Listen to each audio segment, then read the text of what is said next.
This review is a little bit special, so it's split into 3 sections. Part 1. Prerequisite information. Chimpuzzle Pro is a puzzle game made by CW Games. Also, Chimpuzzle Pro is fantastic and hilarious. Before I talk about everything that's interesting, I've got to say a few boring things. The premise of the game is that you select Tetronimo-type blocks and you rotate and drop them between a chimp, Bobo, and his goal, a banana. He can only climb 1 block high, and he doesn't understand that spiky things kill you. It also only has 15 levels, and I beat it without 3-starring every level in under an hour. Part 2.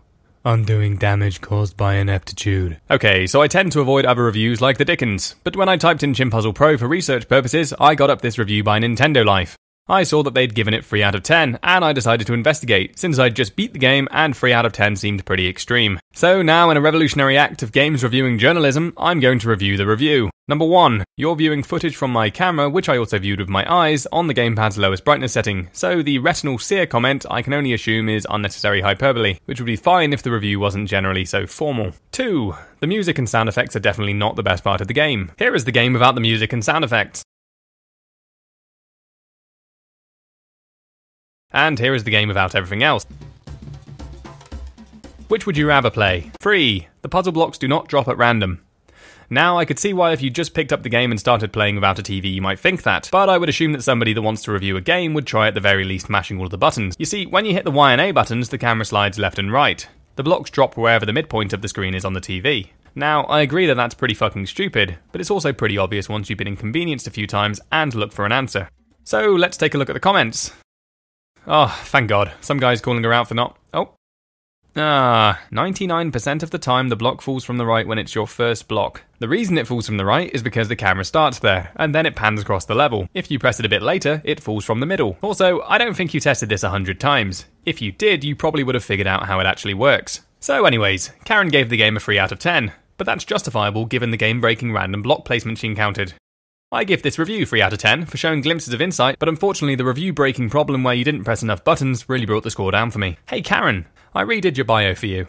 Part 3.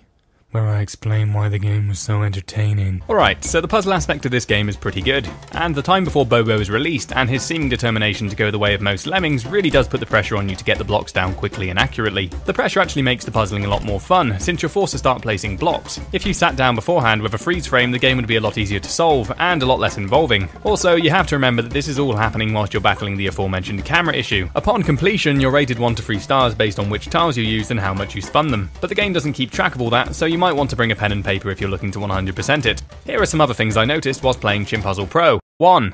Why does Bobo risk his life for a banana that's already been eaten? 2. Why do some levels end with Bobo in a position that the game has taught us he cannot escape from? 3. Why is this?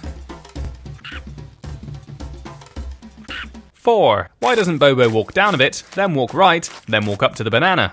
5. Why did this?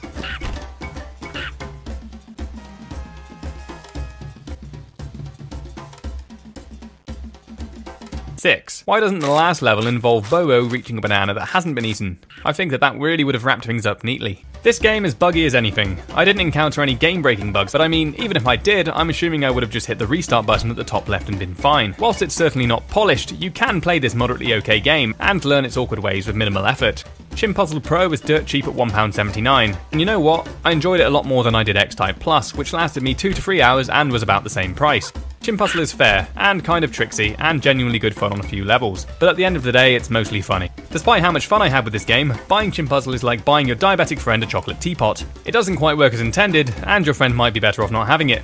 But if he does get stuck in, he just might have a great time. I know I did. Next!